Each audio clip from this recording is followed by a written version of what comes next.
नमस्कार, मैं साधना पांडे मार्गदर्शन पे आपका स्वागत करती हूँ।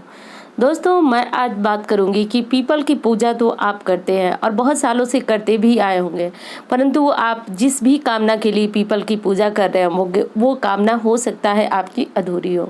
मैं ये नहीं कहूँगी कि जितने लोग पीपल की पूजा कर रहे हैं, शनिवार का व्रत रख रहे हैं, उन सब की कामना अधूरी होगी, ऐसा बिल्कुल नहीं है। पर हाँ, कुछ लोग हैं जो बहुत वर्षों से पूजा करते आ रहे हैं और उनको अब तक मनवांछित लाभ नहीं प्राप्त हुआ है। तो आप ध्यान रखिए कि ये 6 बातें जानिए और जानने के बाद आप पूजा कीजिए। तो ये एकदम दावा है कि आप कभी भी पीपल वृक्ष के पास से खाली नहीं आएंगे। अब कारण मैं बताती हूँ आपको कि देखिए, भगवान कृष्ण ने गीता में स्वयं लिखा हुआ है, बताया हुआ है कि वृक्षों में मैं पीपल हूँ। और धार्मिक शास्त्रों में अगर आप देखेंगे तो उसमें माना जाता है कि माँ लक्ष्मी और श्री हरि विष्णु का भी वास होता है। वैसे तो पीपल वृक्ष में 33 कोटि देवी देवताओं का वास होता है, बस समय अलग अलग होता है। हमारे पितरों का भी वास होता है, तो सबका अलग अलग समय निर्धारित है। तो शनिवार के दिन जो है पीपल वृक्ष की जो भी पूजा करता है, तो शनिवार की सुबह माता लक्ष्मी और श्री हरि विष्णु का वास होता है। तो ऐसी मान्यता है कि जो भी जातक इस समय भगवान विष्णु और माँ लक्ष्मी की पीपल वृक्ष में पूजा करता है, उसको कभी जीवन में धन की कमी नहीं आती है। अब पीपल वृक्ष जो है चमत्कारी और दैवीय माना जाता है, इसलिए ऐसी भी मान्यता है कि अगर पीपल वृक्ष के पास जाकर के जल चढ़ाकर भोग लगाकर अगर आप किसी भी मनोकामना को मांगेंगे तो वो अतिशीघ्र पूर्ण होती है। पर ध्यान रखिए, ये मनोकामना मांगने वाला काम आपको शनिवार के दिन ही करना है, क्योंकि शास्त्र में पीपल वृक्ष की पूजा का जो सर्वश्रेष्ठ दिन बताया गया है वो शनिवार ही बताया गया है। वैसे तो लोग प्रतिदिन ही जाते हैं, लेकिन रविवार के दिन बिल्कुल भी पीपल वृक्ष के पास नहीं जाना चाहिए। तो वैसे आप जा सकते हैं, लेकिन शनिवार की पूजा विशेष फलदायी होती है। तो ये तो बातें थी जो मैं आपको बताई कि किस प्रकार जो है आप पूजा करेंगे तो पीपल वृक्ष आपकी कामना पूर्ण करेंगी। दूसरी चीज कि ये कोई सोचने समझने और कहने वाली बातें नहीं है। जो लोग इस पूजा को करते हैं, पीपल वृक्ष की पूजा परिक्रमा करते हैं, उनको इसका लाभ मिलता ही मिलता है। तो देखिए, 6 ऐसी बातें हैं जो कि यदि आप पीपल की पूजा करने की सोच रहे हैं तो भी आपको बहुत जरूरी है ये बातें जानना, क्योंकि इनके बिना जो है आपको पूर्ण लाभ की प्राप्ति नहीं हो पाती है। या फिर यदि आप करते हैं तो भी आपको ये बातें जानना बहुत जरूरी है। पहली बात तो यह है कि जब आप पीपल की पूजा करते हैं तो मैंने देखा है बहुत सारे लोग जो है सिर्फ एक समय, या तो सुबह या तो शाम को, वो लोग पूजा करते हैं और चले जाते हैं। जबकि पीपल पूजा का शास्त्रीय नियम यही है कि आप सुबह के समय जल चढ़ाएं और जल चढ़ाने के बाद जो है संध्या समय दीपक जरूर लगाएं। अब तब जाकर के आपकी पूजा पूर्ण होती है। तो चाहे आप धन लाभ के लिए करें, शनि की ढैया 7.5 के लिए करें, लेकिन ये कार्य आपको जरूर करना है कि सुबह में आप काले तिल ले लीजिए, चावल ले लीजिए और कुछ मीठा भी डाल लीजिए और तब जल चढ़ाइए। और यदि आपको धन लाभ के लिए जल चढ़ाना है तो आप उसमें काले तिल नहीं डालेंगे, आप सिर्फ गाय का कच्चा दूध ले लेंगे, थोड़ा सा पानी ले लेंगे और थोड़ा सा आप कुछ मीठा उसमें मिला लेंगे, चीनी, गुड़, मिश्री कुछ भी, और मिला करके और भगवान विष्णु या फिर माँ लक्ष्मी का नाम लेते हुए आप उसमें जल चढ़ा देंगे। तो ऐसी मान्यता है कि जो लोग शनि की पीड़ा से ग्रस्त हैं वह काले तिल और अक्षत वाला जल चढ़ाते हैं, और जिन्हें धन लाभ चाहिए वो मीठा जल, जो मैंने बताया कि मीठा जल होता है, वो आप अर्पित जरूर करेंगे। तो अब पूजा के 2 तरीका तो वही है, लेकिन अगर आपकी कामना कोई और है तो आप मीठा जल चढ़ाएंगे। यदि आपको शनि जनित पीड़ा है तो आप काले तिल और अक्षत वाला उपाय करेंगे। तो ये बात आपको जरूर ध्यान रखना चाहिए कि आप किस चीज के लिए पीपल की पूजा कर रहे हैं। दूसरी चीज है कि आपको परिक्रमा अवश्य करना चाहिए। देखिए, पीपल की पूजा करके जब तक आप उसकी साथ परिक्रमा नहीं कर लेते हैं तब तक आपकी पूजा पूर्ण नहीं मानी जाती है। पीपल का यही विधान है।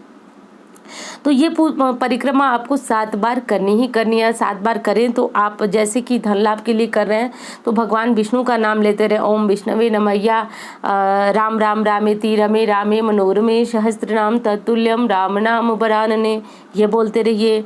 माँ लक्ष्मी का नाम लेते रहिए, ओम महालक्ष्मी च विद्महे विष्णु पत्नी च धीमहि तन्नो लक्ष्मी प्रचोदयात्, ऐसा बोलते रहिए। या फिर कुछ भी नहीं समझ में आ रहा तो जय माँ लक्ष्मी, ओम श्री विष्णु जी नमः, ओम श्री विष्णु जी, कुछ भी बोलते रहिए, बस उनका नाम जपते रहिए।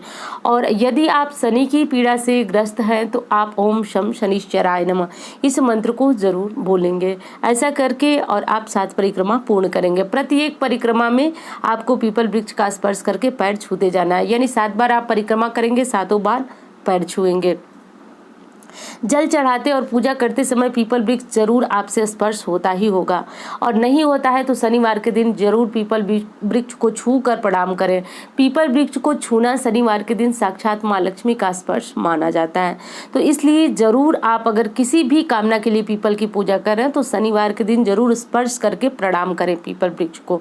अब अगली बात बताऊंगी, तीसरी बात आपको बता रही हूँ कि जल जो है ये कब देना चाहिए। प्रश्न भी आप लोगों का बहुत ज़्यादा आता है कि जल कब देना चाहिए। तो देखिए, यदि आप शनि जनित पीड़ा से कष्ट में हैं तो आपको अंधेरे ही जल देना चाहिए, यानी सूर्योदय से पूर्व ही जल देना चाहिए। क्योंकि जैसा आपको सभी को पता है कि शनि को काली वस्तुएं बहुत पसंद है और अंधेरा भी उनको काफ़ी प्रिय है, और सूर्य निकल जाने के बाद जो है वो जल प्रभावी नहीं रह जाता है। क्योंकि आप जानते हैं कि सूर्य को अंधकार वाली चीज़ें ही बहुत ज़्यादा प्रिय है। तो इसीलिए नियम है कि जो जल चढ़ाया जाता है शनिदेव के निमित्त वो सूर्योदय के पूर्व ही चढ़ाया जाता है। यदि आप अन्य किसी कामना के लिए पूजा कर रहे हैं या फिर आप धन लाभ के लिए कर रहे हैं, कामना कोई भी हो पूर्ण होती है पीपल के पास, ये आप करके ही देख सकते हैं उसको अनुभव। मेरा तो एकदम 100% ये अनुभव है कि पीपल वृक्ष के पास यदि कोई जाता है और बिना सोचे समझे, यानी सोचे समझे का मतलब कि ज़्यादा, देखिए लोग क्या करते हैं, 1-2 शनिवार 1 महीने 2 महीने जाने के बाद उनको अपनी कामना सिद्ध होनी ही होनी चाहिए। तो ये बिल्कुल गलत तरीका है। भगवान को आप चैलेंज बिल्कुल नहीं कर सकते हैं। आप भी थोड़ा सब्र रखिए, भगवान आपको जरूर देंगे आपको जो चीज़ें।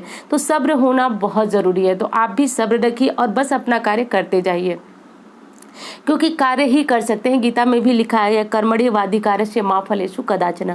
हम अपना कर्म करते जाएंगे तो एक दिन ऊपर वाले जो है हमको उसके फल अवश्य देंगे, क्योंकि वो किसी का बकाया नहीं रखते हैं, वो आपका भी नहीं रखेंगे। एक ना एक दिन जरूर आपको आपकी इच्छा के अनुसार फल प्राप्त होगा। लेकिन बहुत जल्दी आपको अपना पेशेंस नहीं खोना है, पेशेंस रख के ही पूजा पाठ करना है।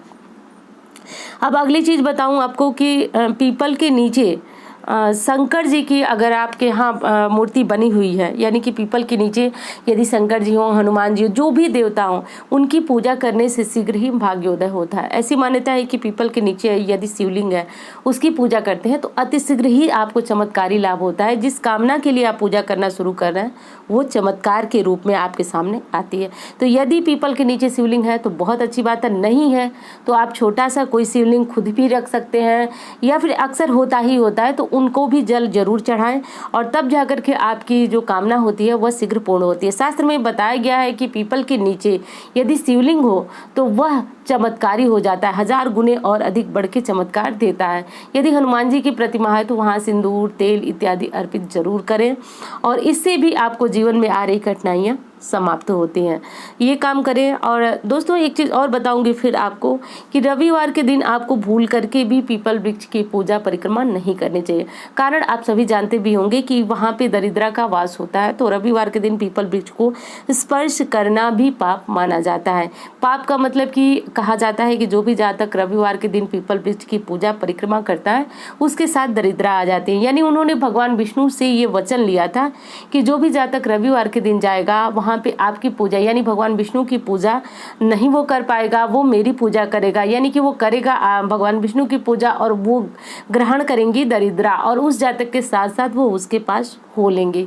तो इसलिए मना किया गया है कि रविवार के दिन आप पीपल वृक्ष के नीचे पूजा पाठ, दीपक जलाना कुछ भी न करें, क्योंकि उससे आप भगवान को नहीं प्रसन्न करेंगे बल्कि दरिद्रता को प्रसन्न करेंगे। और ये चीज़ कोई भी नहीं चाहेगा कि वो दरिद्रा उसके साथ आए, क्योंकि समाज में जो है कि धन संबंधी समस्याएं बहुत ज़्यादा और सारी कामनाएं पूर्ण करने के लिए लोग पूजा करते हैं, पर हाँ, दरिद्रता और गरीबी का आमंत्रण कोई नहीं चाहता है। इस बात को आप ध्यान रखें। तो दोस्तों ये 6 बातें थी, लेकिन बहुत ज़रूरी बातें थी। मैंने स्वयं अपने जीवन में इस अनुभव को करके देखा है कि पीपल वृक्ष के से लोगों का जीवन बदला है। उन्होंने पीपल वृक्ष के द्वारा ऐसी ऐसी कामनाएं अपनी पूर्ण की हैं जो असंभव दुनिया की नज़रों में थी, और उन्होंने पूर्ण किया। बस इस चीज़ को आपको भी ध्यान रखना है कि हिम्मत नहीं हारना है, देने वाला आपको फल जरूर देगा। बस आपको अपनी गिनती जो है वह नहीं करनी है। अपनी गिनती का अर्थ हुआ कि आपको ये नहीं गिनना है कि आपको 1 महीने 6 महीने कितने, आप बस करते रहिए। ये विश्वास रखिए कि ऊपर वाला किसी का भी उधार नहीं रखता है, वो आपको भी आपके कर्मों का फल जरूर देगा। तो ऐसे आप कार्य करते रहिए, और उम्मीद करती हूँ जानकारी आपको बहुत पसंद आएगी। मिलती हूँ इसी तरह की वीडियो के साथ। धन्यवाद।